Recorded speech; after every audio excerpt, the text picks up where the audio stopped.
ladies and gentlemen, I would like to take this opportunity to welcome you to the event of Lost Perth with Richard Offen.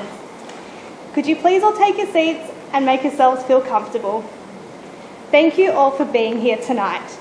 This evening, we will take you on a journey in which Richard Offen will expose the rich history that Perth has to offer.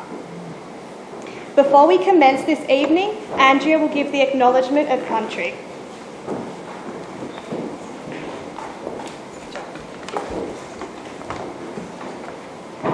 We wish to acknowledge the traditional custodians of the land we are meeting on, the Noongar people. We pay respect to the elders, past, present and emerging. I would now like to introduce Michelle, who will say a few words on housekeeping.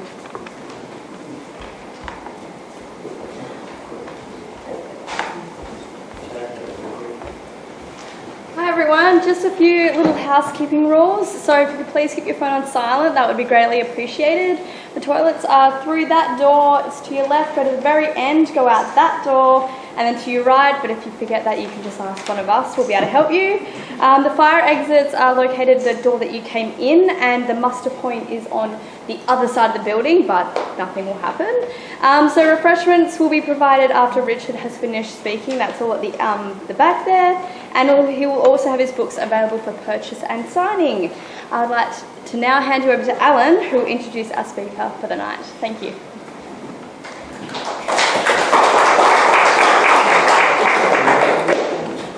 Good evening, my name's Alan, and it's my privilege to stand here and introduce our very special speaker for tonight, Richard Offen.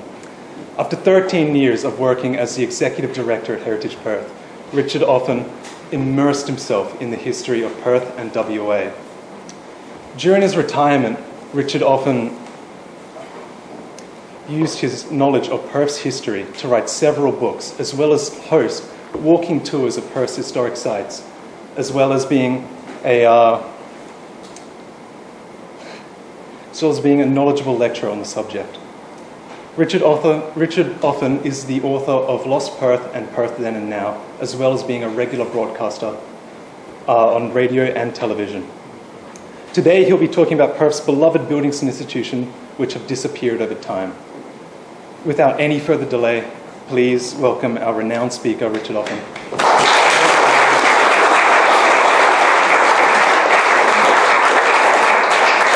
People around there. I was quite comfortable there, actually. I was about to nod off, and you lot turned up. Very nice to be with you this evening. Thank you for inviting me to talk about this little book. It was Christmas 2015, and I got a mystery email from a company called Pavilion Books in London. Now, I'm well known as a book collector. Well, in my family I am. And I assumed it was somebody trying to sell me something. Well, they were. They were asking me if I would write the Perth edition of their series Perth Then and Now, which we did, and it was published in 2016 and proved to be quite a popular book, which was great. On the day that I wrote my official letter of retirement to Heritage Perth, I went home and found an email from Pavilion Books saying, would you like to write Lost Perth, which was another of their series. I knew only too well that Warren Duffy had written 2 books called Lost Perth, which I don't think are in print now, but lovely nostalgic trips through mainly post-Second World War Perth. So I said to the publishers, well, there have been 2 books, and their reply was, well, so there have in every other city we've done the book in.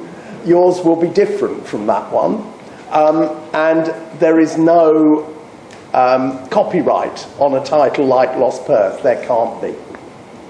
So with that reassurance, I sat down and had a lot of fun going through pictures of not just places and buildings, but also cultural events that have disappeared from Perth in the last 150 years.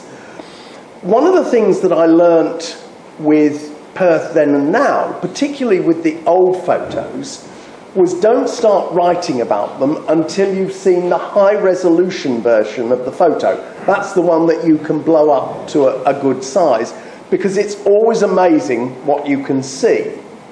And the photo that forms the cover of Lost Perth is one of those examples. And I have to confess, what I'm going to point out to you now, I didn't notice until I put this up on the screen the first time I talked about the book Lost Perth.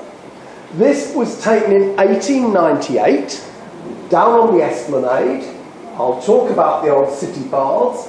You can see South Perth was a thriving community at the time of about 10 houses. There was a military parade to celebrate the Queen's birthday. The year before had been her Diamond Jubilee. And people gathered together on the Esplanade to celebrate that occasion. You can see the taxi ranks down here, you know, the days when transport pollution could be put on the roses and the rhubarb. But what I didn't notice until I put it up on the screen was these two chaps sitting on top of this goalpost. Can you see them there? There's one there, and one there. There are another two sitting on shorter posts down there. They shinned up so that they got a better view of the goings-on the far side of the Esplanade, and I think that's just delightful. In the book, we treat the subjects in chronological order, not the order in which they were built or started, but in the order in which they disappeared. So one of the first, and this is just a selection of places that I rather like from the book. There are lots and lots more. This is the old St George's Church. Now, the Swan River colony was founded in 1829. It came from England, being a government initiative, or partly a government initiative. Everybody considered, or most of them considered themselves to be Church of England. And the first church services in the colony are said to have taken place under a jarrah tree, somewhere on the corner of where Irwin Street and Hay Street cross. And I suspect because the leader of the Swan River colony, James Stirling, was a naval man, it was simply, as they would have done on the deck of a boat when they were at sea on Sundays, they would have prepared for church. They'd put a cross up, the captain would read a couple of prayers, and that was it. Everybody would go about their duties. That continued in the Swan River colony until November of 1829. You've got to remember at that point, Perth was pretty much still bush and swamp. There was a bit of clearing going on, but not an awful lot had been done. In November, a clergyman, the first one to come to the colony, found himself stranded here. His name was Archdeacon Thomas Scott. For 2 years he'd been the Archdeacon of Sydney, but he decided that colonial life really wasn't for him. So he was on a ship going back to England. He'd resigned in Sydney. And unfortunately, that ship ran aground in Coburn Sound. I always think it's ironic the ship was called HMS Success, because it was anything but. And Scott was actually stranded here for 10 months. He was horrified when he got into Perth and discovered only 6 weeks before Christmas. Crumbs, that's about all we are from Christmas now, isn't it? Yes. Nobody had thought about building a church in which they could worship on Christmas Day. So he's gathered some volunteers and some members of the 63rd Regiment to build a temporary church out of jarrah and rushes, and it became known as the Rush Church. So the good people of Perth had a place to worship on Christmas Day. The only problem was, also every white ant in Perth had a Christmas dinner. And that was the ultimate fate about 8 years later of the Rush Church. It sort of fell apart. So, in 1838, thoughts turned to building a more permanent church. And at what the newspapers, the Perth Gazette, described as a thinly attended meeting, some £375 was raised towards the estimated cost of building a stone church of about £1,000. The church societies in Britain added a little bit more, and in September of 1840, submissions were invited for tenders for the church on the plans that had been drawn up by an amateur architect in the colony, Joseph Brown. And the lowest tender came in at, wait for it, typical of Perth, £1,658, so well over the £1,000. And on New Year's Day 1841, they managed to raise the rest of the money.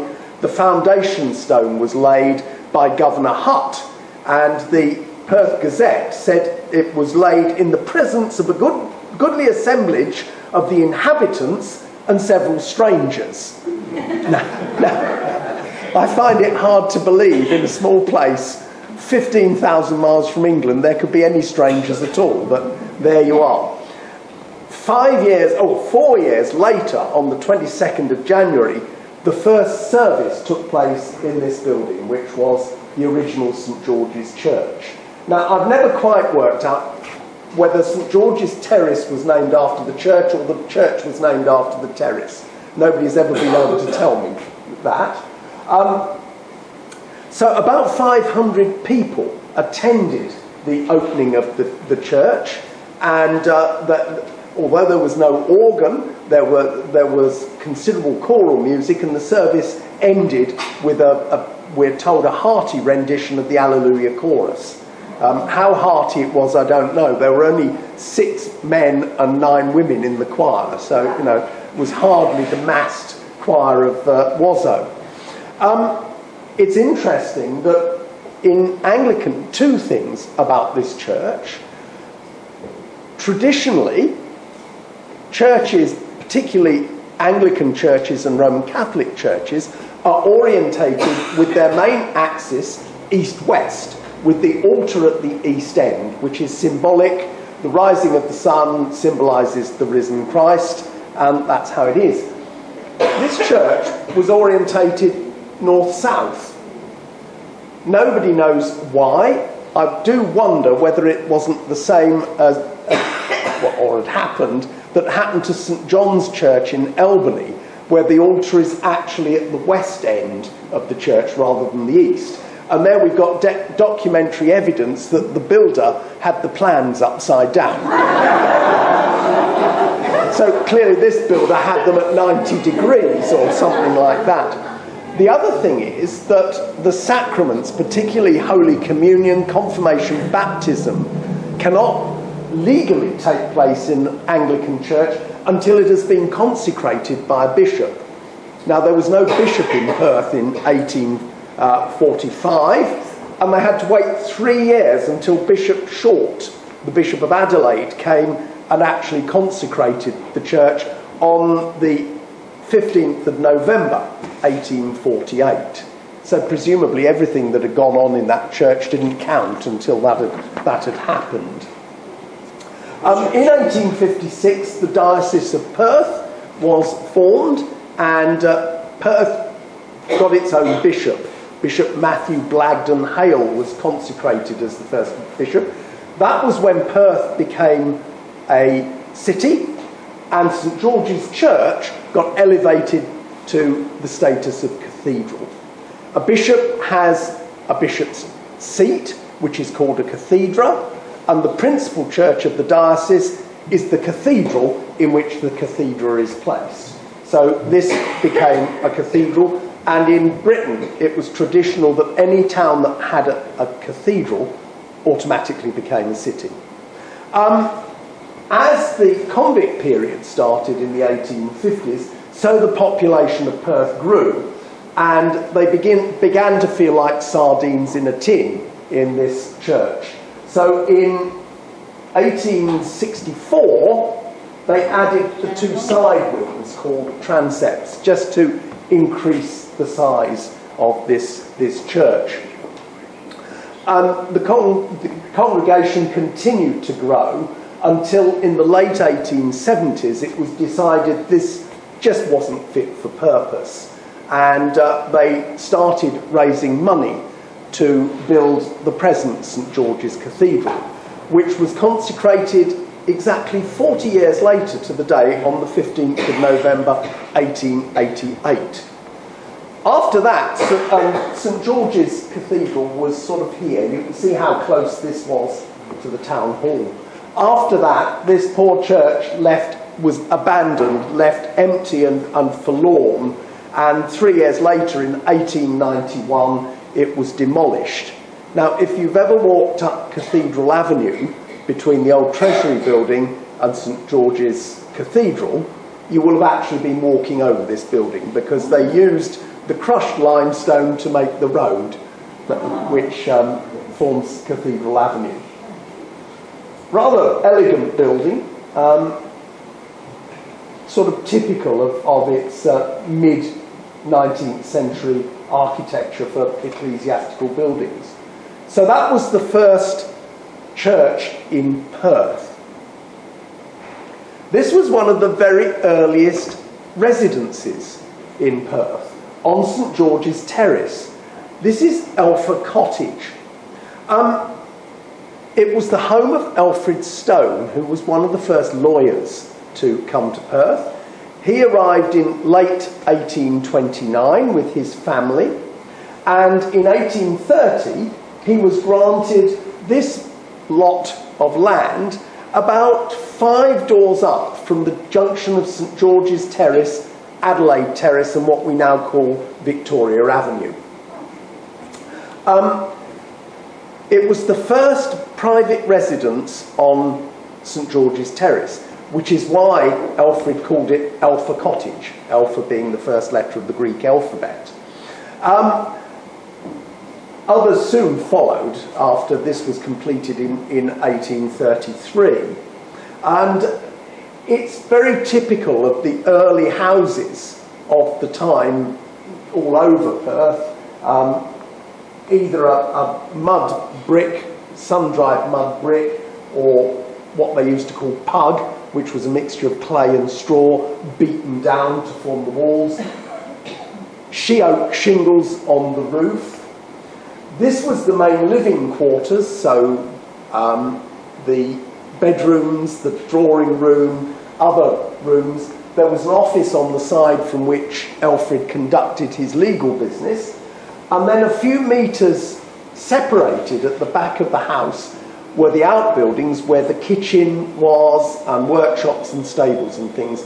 There was a deliberate separation of the kitchen from the main building, because by then people had realised the problems of fire in this tinder-dry climate, and therefore they kept the kitchen, which of course all cooking was done on a solid fuel stove, well away from where the valuable possessions were. This is a picture. Alfred Stone was one of the first photographers, well, he was the first photographer in Perth, and the State Library has over 1,000 glass plate negatives that he took of Perth. It's a very rich source of material.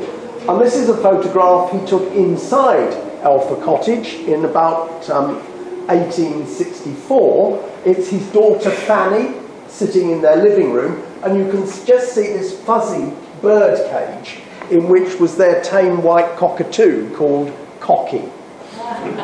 Now, most of the houses at that time had to be self-sufficient in terms of vegetables, fruit, etc., etc. And Alfred Stone had about an acre of garden around his house. Imagine that on St George's Terrace today. And he was very proud of his garden. In 1838, he drew a plan of it, so we know exactly what he was growing. And here's a picture of the back garden. You can see the outhouse. We don't know who this lady is standing there. It might be his wife, it might be one of his, I think he had 3 daughters. But on the plan, he shows in great detail all of the vegetables and fruit that he was growing. He had olive trees, he had a small vineyard, he had fig trees, he was growing cabbages, potatoes, other root vegetables, carrots and things like that. So pretty much self-sufficient. Elfrid died in 1873, but we know from the street directory that the family continued to live there until about 1896. And it was in that year that we see a handover to another owner. And that is when Elfa Cottage was demolished and a much, much larger office building was put up in its place. This is another even grander residence on St George's Terrace. This is Lionel Sampson's house. This photo was taken in 1868, and it was on the corner of St George's Terrace and Barrack Street. So this is the northwest corner.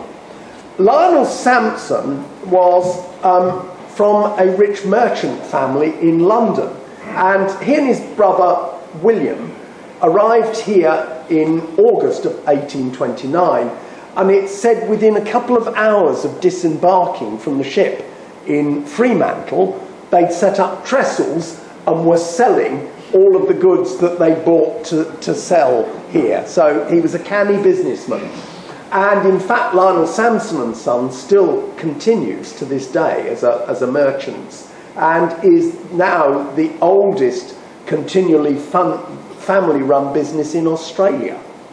Now, Lionel did very, very well indeed, and he built in 1842 this quite substantial residence on St George's Terrace. I say quite substantial, it was considerably larger than the first government house at the time.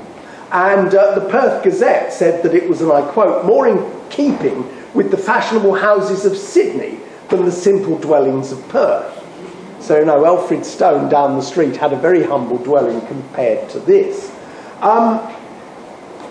It was a large mansion. When it was completed, it had cost £3,000 to build, which was a lot of money in the 1840s. And to celebrate, Lionel Sampson threw a ball for 150 people. He had a ballroom in the house there. And the diarist, George Fletcher Moore, who was another early lawyer in Perth, said that people were drifting away from the ball at 5 a.m. So people certainly knew how to party. Sampson moved out in 1875. By then he was becoming an old man, and he moved down to one of his smaller properties in Fremantle where his business was. And the building was leased to the newly formed Weld Club. And here are the members of the Weld Club. That's Sir Frederick Weld, the man who founded it, who was governor at the time. The rent per year for the Weld Club in there was £75. I don't think that would rent you a matchbox on St George's Terrace these days. And the Weld Club continued to stay in that building. As you can see, it had verandas and a balcony added in the meantime, until their own bespoke premises further down Barrack Street was opened in 1892. Then, 5 years after the club moved out, it had been sold on, and the house was sold as part of a Supreme Court order to settle a property dispute, and it was demolished in 1899, I think it was. We saw this wonderful building in that opening photograph. This was Perth's first public swimming pool, the old City Baths. This was taken in about 1900. Now, in this very warm climate, swimming had been very popular from the beginning, but most of it was done either in the sea or in the river. And the West Australian Times in the 1870s was beginning to argue that we really ought to have a public bath rather than people cutting capers in the sea, very often in the nude. And in 1884, the City Council, very kindly down on the Esplanade, supplied a tin bathing shed in which people could change, and that was between William and Barrack Street jetties, so somewhere where the Esplanade or where Elizabeth Quay is now. However, there were problems, as this report to the City Council shows, and it reads, it's no good, I need these on for this bit, sorry about that. Swimmers' appearance ungarmented is objected to by persons, the report said. They take particular delight in issuing from the screening walls of the bathing house to cut capers on the bridge and pay uncostumed visits to the mainland, for which they sometimes exhibit a preference as a dressing place to the shed so kindly provided for them. They do other things which may be mildly described as unrefined, and in particular, the language they address to one another in very high-pitched voices is seldom free of epithets to which some listeners have been known to take exception. So there was a police act in 1892 which limited the times when you could go public bathing to between 6 a.m. and 8 p.m. There was also a list of, or a description of the sort of costume you had to wear. But despite those precautions, people persisted in skinny dipping, and we'll come back to that subject a little later on. So, in 1885, a bathing house fund was started by the City Council, and this was built as a result. And the city baths opened on the 5th of March, 1898. They were some 90 feet out into the Swan River, simply because Perth water is very shallow and very muddy. And it had to be 90 feet out to get water deep enough for you to even get your knees wet, let alone swim properly.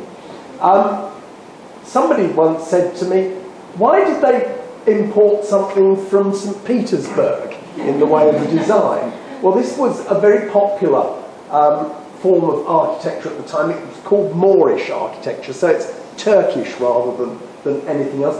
For things like swimming pools, if you look at the great pavilion in Brighton, very similar design to this. So obviously Perth Water had delusions of grandeur and wanted to be the pavilion in Brighton. It wasn't very popular as a bathing facility because of the mud, and at low tide it was very shallow. And eventually, in 1914, Crawley Baths were opened on Mounts Bay Road, which was on a much deeper stretch of the river with a sandy bottom, so there weren't the problems of mud. And the poor old city baths remained there, left forlorn and unused and unloved until 1920, when they were demolished. This photo, incidentally, was taken from the original headquarters of Royal Perth Yacht Club at the bottom of William Street. So it was taken just before the baths were demolished. Now, the warm climate here had an effect on most things in Perth, and what became very popular from the 1890s onwards were shopping arcades. Somewhere where you could shop out of the wind and rain, if there was any, of winter, and particularly out of the sun in summer. The first arcade in Perth was the McNess Royal Arcade on the corner of Hay and Barrett Street, opposite the Town Hall. If you stand with your back to the Brass Monkey pub, you will see the Busy Bee Arcade. Now, if you look up on the pediment at the roof, there's a little inscription that says Busy Bee Arcade Company, 1894. That was when the company was formed. The Busy Bee Arcade wasn't built until 1910. So the McNess Royal Arcade is certainly the earliest. The next arcade to be built in Perth was this one, the Central Arcade, which ran from Murray Street down to Wellington Street, and this was the Wellington Street entrance, and it was opposite the station, so where Forest Place is now. And for those interested, a car friend of mine tells me that that's a 1918 Dodge Tourer and a 1912 Ford T Tourer. Now, this arcade was noted at the time of the start of construction that it was going to be one of the best arcades ever built in Perth, and under a title of Go Ahead Perth in the West Australian, it was reported that a busy staff of workmen were transforming this building into an arcade. It was a tall barn-like structure, clad in corrugated iron with a glass skylight running the length of it from Murray Street downwards. And as you can see, the Wellington Street entrance had a very elegant appearance, as did most of Wellington Street at that time. The first traders moved in long before the official opening. The first traders were in there in late 1903, but the company wasn't, or the arcade wasn't formally opened until March of 1906. And this was a photograph taken at the official opening. Here's the arcade superintendent. This is the butcher's stall. As you can see, it was a bit like Frio Market at the time. It was just open stalls. And this is the butcher with his horse and cart. Clearly there were not too many public health concerns in those days. This arcade was claimed to be the most hygienic in Western Australia. And you can see the meat's just hanging up there, probably gnawed at by flies. What I love, and you can't see it very well here, is there's a little notice, a sign-written notice up there, which reads, "Please do not ask for credit, the gun is loaded." Eventually, all of the shop fronts were filled in, so it took on the resemblance of the other arcades that we still have, like Piccadilly Arcade and Plaza Arcade. As I say, it was heralded as the most hygienic and best arcade in Perth. There used to be brass band concerts in there on Saturdays and Sundays. It was very busy. But mysteriously, after the war, suddenly it lost favour. And in 1921, it was declared as unhygienic by the City Council. And a year later, this was its fate. It was demolished. Now, it's no coincidence that right next to it was the federal government's new post office building. I'll leave you to decide why that was declared unhygienic. They wanted a bit more space for everybody to see what the federal government had done for Perth. Yaboo sucks. And in its place was formed Forest Place, with Forest Chase eventually coming on the other side. There was the Padbury building built down there in 1925. I'm moving you back over to the river, and this is the western end of the Esplanade. This is White City, which was Perth's first theme park. It also had other names. It was known as Cooey City and Uglyland.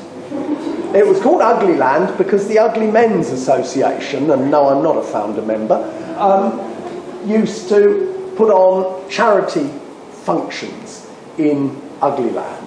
It actually started out in Supreme Court Gardens, and it was a fun fair with a dance floor and things like that, but Supreme Court Gardens was used for a lot of other events, and in 1922 it was moved to the area pretty much where Esplanade Underground train station is now, and became a very popular place with the working class of Perth, who used to flock there in their spare time to go on in the penny arcades, the hoopla, the shooting gallery, etc., etc.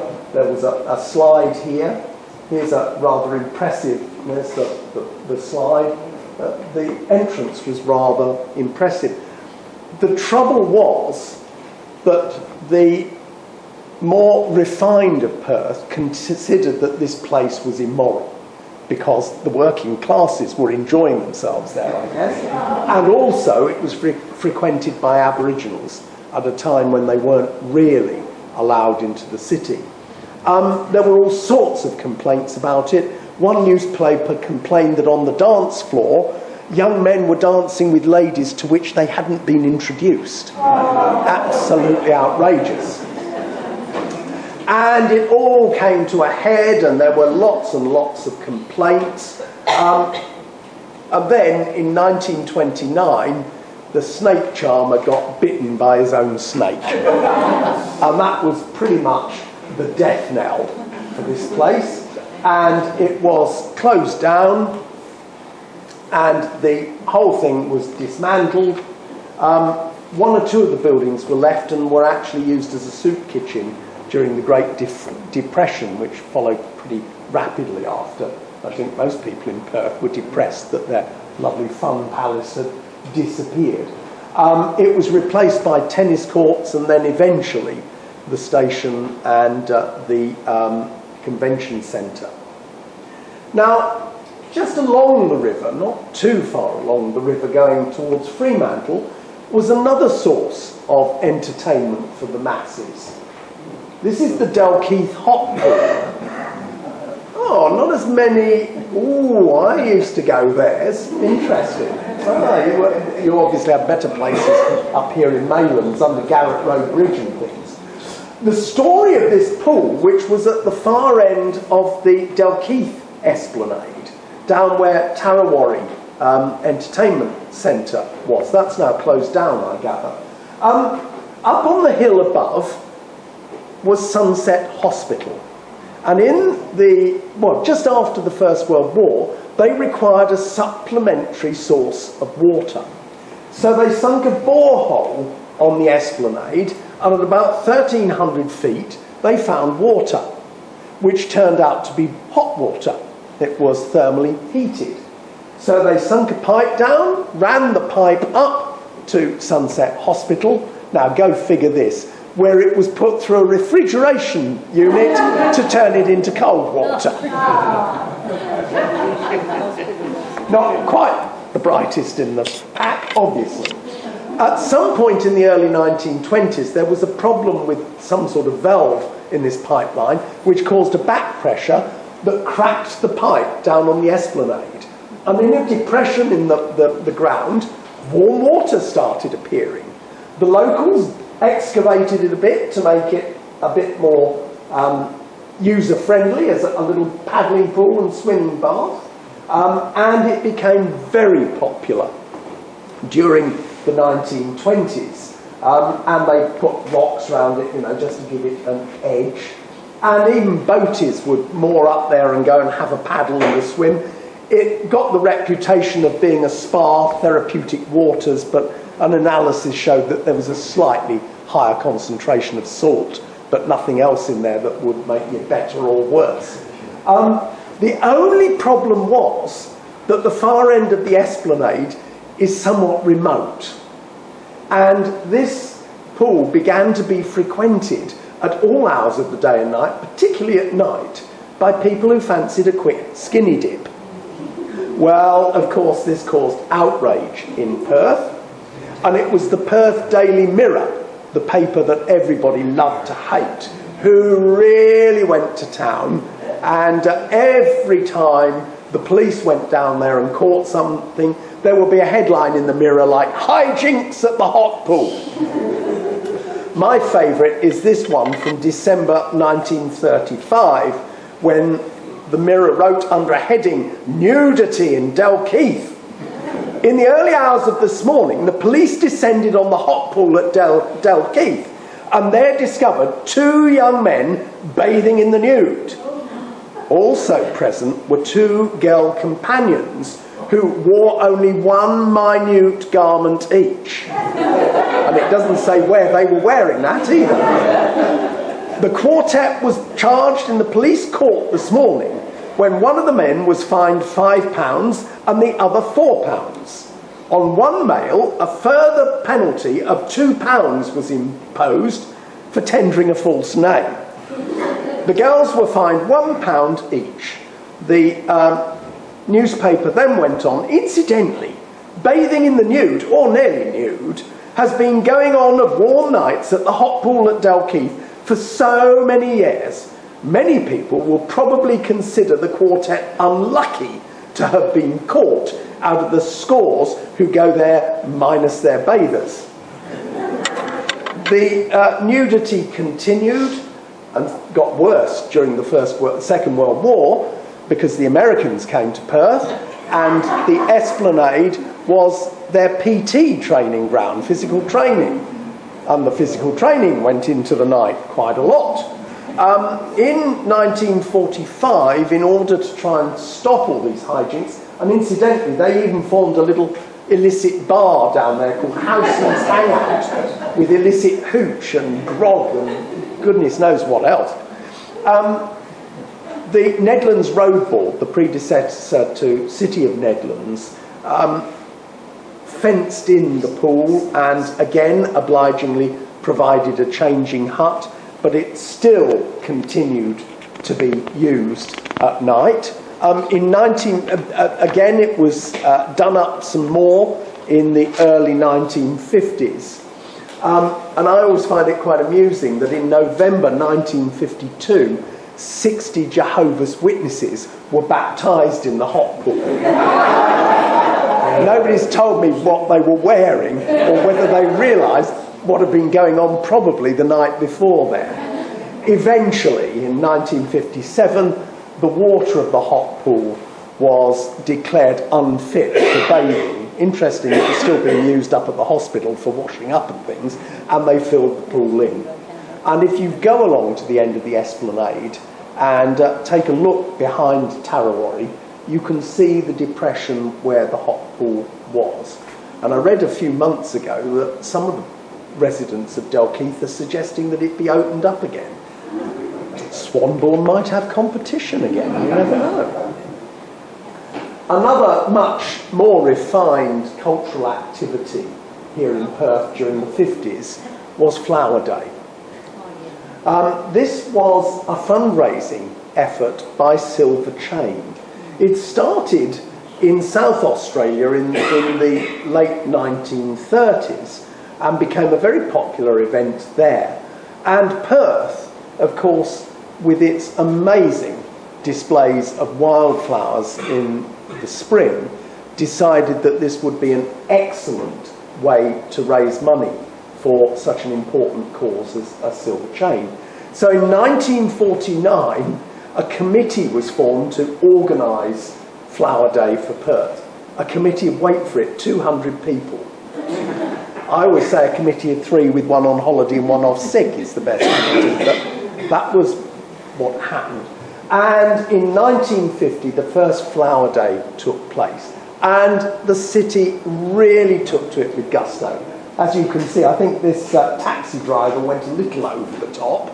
I'm sure health and safety wouldn't approve of half the windscreen being covered with arum lilies, which these days are a declared weed, not a native plant. And within the city, everybody, this is one of the offices in the 1950s, flower arrangements on the desk, floral dresses, flowers in their hair. The money was made by selling buttonholes to gentlemen, bouquets. There was a floral wishing well at the head of Mill Street on St George's Terrace. And the first year it raised nearly £1,000. And it went on to raise upward of £5,000 a year until the whole thing wilted in the early 1960s. And they found other ways of making money. But a beautiful way of celebrating our wonderful spring flowers here for a very good cause. I'm sure many of you will remember the Adelphi Hotel on St George's Terrace. This has an interesting history. The area on which it was built originally had a house which became known as Honeymoon Cottage, because in the late 1890s, right through to about the 1920s, it was rented out to honeymoon couples, usually from the country, who wanted to come up for their honeymoon and spend it in Perth. The land was bought by Foy and Gibson in 1933. By then, Honeymoon Cottage had become a Chinese laundry, and the cottage was demolished, and Foy and Gibson were going to build an extension to their furniture factory, but that never quite happened. And the land was bought by Gordon Dunleavy, a gold miner and Perth hotelier, in 1935 for £14,500, which was quite a considerable sum. And Dunleavy intended to build a luxury hotel on the site, which he did. It was designed by Oldham, Boas and Edney Brown, who were local architects, in the very fashionable Art Deco style. It was built by Finlay and Stonham for £58,000. And according to an article in the West Australian at about the time it opened, it really was the height of luxury. The basement contained a beauty parlour, a men's hair salon, Perth's first hotel swimming pool, and a Turkish bath and a gymnasium. And on the roof there was a tea pagoda and a roof garden which allowed visitors to admire the views of Perth. The interior of the hotel was designed by Western Australia's first female architect, Margaret Pitt Morrison. Her father was George Pitt Morrison, the artist who painted that famous depiction of the founding of Perth, you know, Mrs. Dance chopping the tree down. Margaret decided she wanted to be an architect in the 1920s when it was considered, I'm sorry ladies, but this is the honest truth, it was considered not just that it was unsuitable for a woman to be an architect, but that they wouldn't be able to do it. Just quite incredible how we've come on, thank goodness. But Margaret persevered. She went to UWA, trained as an architect, and went into the Oldham, Boas and Edney Brown practice. And she was responsible for all of the interior designs for this hotel. I don't know whether it was patronising, tongue-in-cheek, or just plain honest, but the journalist who was talking about all of the luxuries in the basement of this place said of the furnishings at the Adelphi Hotel in St George's Terrace, which is now open to receive guests, is a triumph of intelligent planning. Well, that's what you'd expect from a female architect, isn't it? It was really a very luxurious place. It was frequented by the likes of H.G. Wells, Robert Menzies and many others. But sadly, it was demolished in 1967 to make way for Parmelia House, 19-storey office block, which is the one that's still there. There is at least a little token of the Adelphi Hotel in that the Adelphi restaurant is in the basement of Parmelia House. Another form of entertainment in Perth used to occur in Rose Street. You can blame Ian Cameron for this. For months when I used to do my Monday morning slot, I'd say, what do you want to talk about next week? And he'd say, brothels, every bloody week. And in the end, I appeased him, and Lorraine Horsley and I went out and recorded a piece on Rose Street. I didn't get anything, and she got Fortnum's Halfpenny standing on a corner there. It was very disappointing. The first mention I could find of a house of ill repute was in the Perth Gazette in 1869 in a report of a murder trial when it was claimed that the accused had made use of a prostitute. Most of the prostitution in those days took place in the West End of Murray Street and that area. But around the beginning of the 20th century, the City Council made a conscious decision, because it wasn't illegal, prostitution isn't actually illegal in Western Australia. Soliciting is, but the actual event isn't. But they pushed it all over into Northbridge. And of course, many of them, the prostitutes, set up in cottages along Rose Street. This was one of the best known, if that's the right term, most infamous of the cottages on Rose Street. This was Josie Bungalow.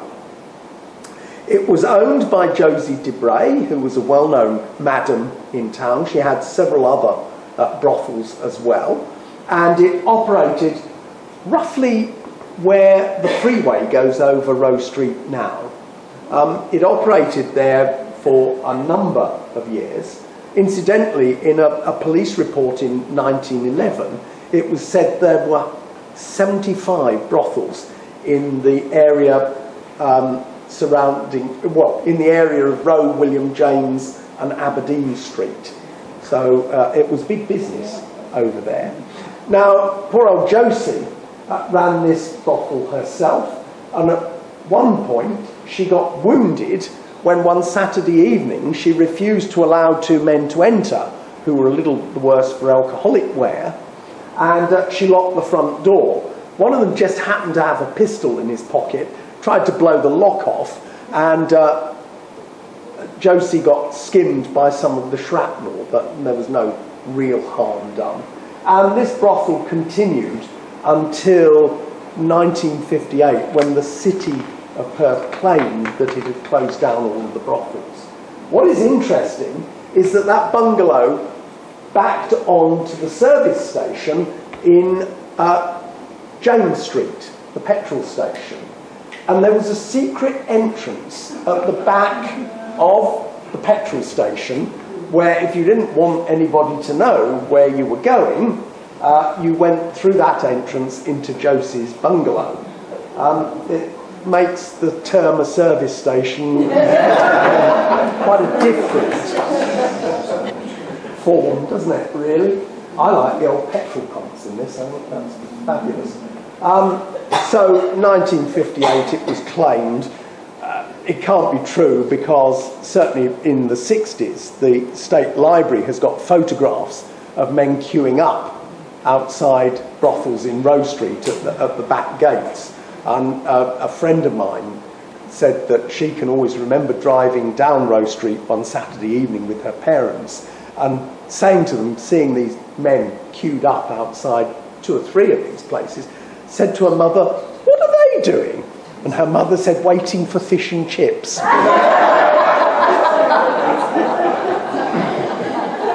They waited a long time for the fish and chip. No, I won't go there. This was a real find for me when I was working on the book. I think this is the most fantastic building.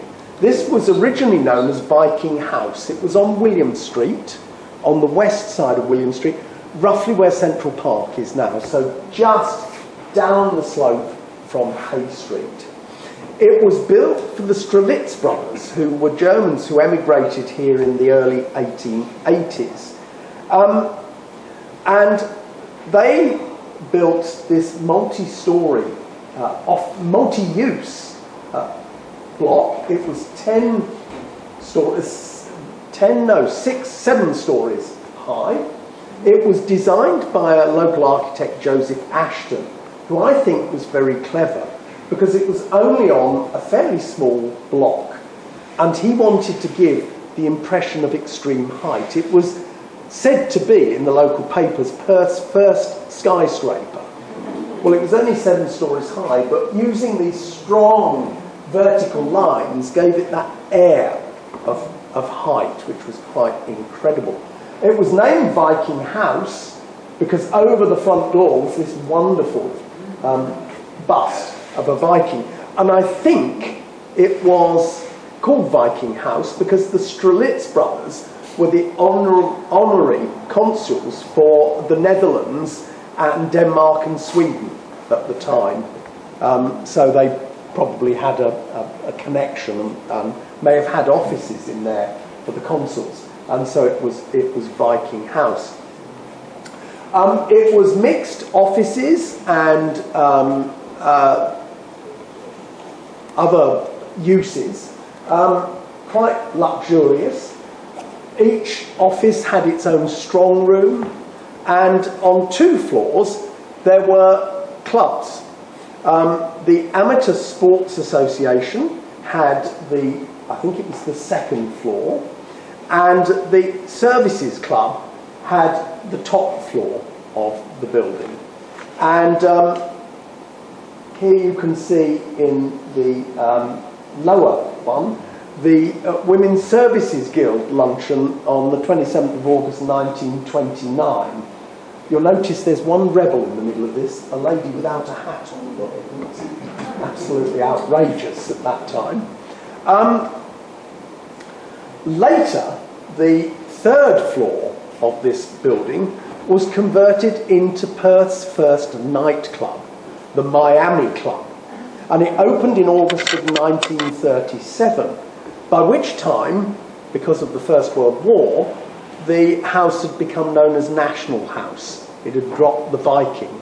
Other places like Roberts Road in Subi, where the stadium once was, that used to be Muller Road, but because that had German connotations, that was renamed in 1914 just to disassociate us with us. The Miami Club was considered to be absolutely top-notch at the time. It had what was said to be the fastest dance floor in Perth, and the Mirror, our old friend the Mirror, wrote of the opening of the Miami Club. The Miami nightclub is a Perth man's dream realised. Somewhere to go for supper and to have a cheery dance with attractive appointments and luxury surroundings. Now, were they dancing with the attractive? I don't know. And it continued as a nightclub right up until after the Second World War. And eventually, the entire building was bought by the Superannuation Board of WA and Bond Corporation, and it disappeared in 1977 with not a word from anybody. Very sad. So that's just a little glimpse of what you will find in Lost Perth. I have got copies at the back. I've also got a few copies of Perth Then and Now. I've also got with me, published today, Pavilion Books have done a pocket version of Perth Then and Now. It's just a condensed version, same meat, different gravy, really. They're $20. The Lost Perth and Then and Now are $30. Ladies and gentlemen, thank you.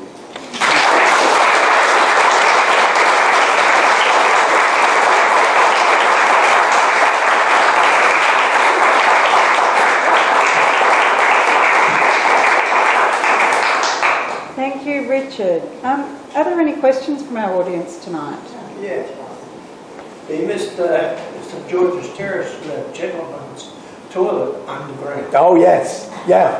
That was one that didn't quite make it into the book. But, yeah, there were two sets of underground. And evidently, they're still there. I was talking years ago to one of the city engineers. And he said all they did was they filled them with sand. So that if ever you fancy a dig, you'll probably find even the urinals are still down there. I heard of one gentleman who thought it was the underground. Yes, that's the, yeah. Lady said somebody thought it was the underground station. Got a nasty shot. You mentioned barracks, which is just the arch now, the barracks at the top of the park. It's in the book. Yes, yeah. I thought you'd want to get home tonight, otherwise we could have been here all night on the Losts. Yeah, they want some supper. Question. Oh, yeah. Just because you might know, you know the CML building, which was in St George's Terrace, which had all the gargoyles on it? Yeah. Because when I was a kid, my dentist, I would be in the dentist chair looking at the gargoyles out the window from London Court, and of course it got demolished because the argument was, oh, there's another CML building in Adelaide, Yeah. and the one in Adelaide's got perspex around the gargoyles, so Adelaide's Yes. fun. And Yeah. there was rumours that those gargoyles ended up in people's gardens. I just think wondered if you knew of where several people have said that they saw or have seen them Yeah. about. Yes, Yeah. there's quite a lot of sculpture. The CMLA building is mentioned in the book too. The AMP building, of course, with that huge statue on the top, protection, that's now on the corner of Herdsman's Lake in Osborne Park. It was acquired by Lou Whitman of Whiteman Park fame. When he died, it was bought by a private owner. It was in Whiteman's garden in Guildford for a long time. So yeah, there are 2 CMLA buildings left. The design was a basic design by Hennessy and Hennessy of Melbourne, and CMLA were a bit skinflint. They used the same design in each city, just adapted it. There's a miniature version in Hobart. It's only about 4 stories high. And the only other one is the one in Adelaide, and I was there earlier this year, and it's quite well protected. But as when Sydney went, Brisbane went, because Art Deco went out of fashion. So yeah, could well be that some of the statues are still around. Okay then. To wrap up our evening then, we would like to thank everyone for coming along. Of course, special thanks to our guest speaker, Mr. Richard Offen, for his very interesting and insightful recollections. We'd also like to thank the Maylands Historical and Peninsula Association for their input and preparation for this evening, and for entrusting us with this event to give our students this experience. Thank you. We would welcome your feedback tonight and would appreciate if you could take a few moments to fill out feedback forms at the end of the night. Refreshments will be served shortly, and then book sales and signing with Richard. First of all, though, we would like to draw the raffle for the evening. I always get blamed for this. No, as a thank you to Richard. I thought you wanted me to draw the raffle. Yes, I do. But as a thank you to you, which was a bottle of red, white wine. Right, that would be nice. Okay, then. And then you can draw, if you wouldn't mind drawing the raffle for the other 2 prizes. Right. Oh. Now, I always get blamed for picking the wrong tickets out, so how do we do this? Just open it?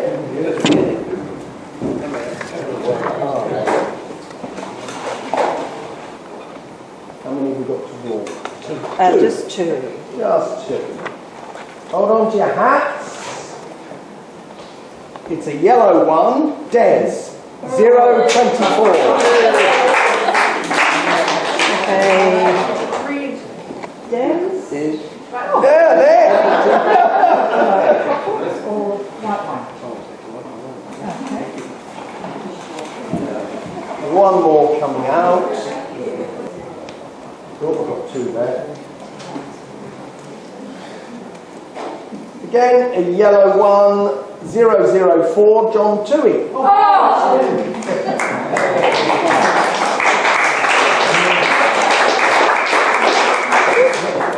Thank you. Lovely, and I think a round of applause for all of our students who've been great hosts.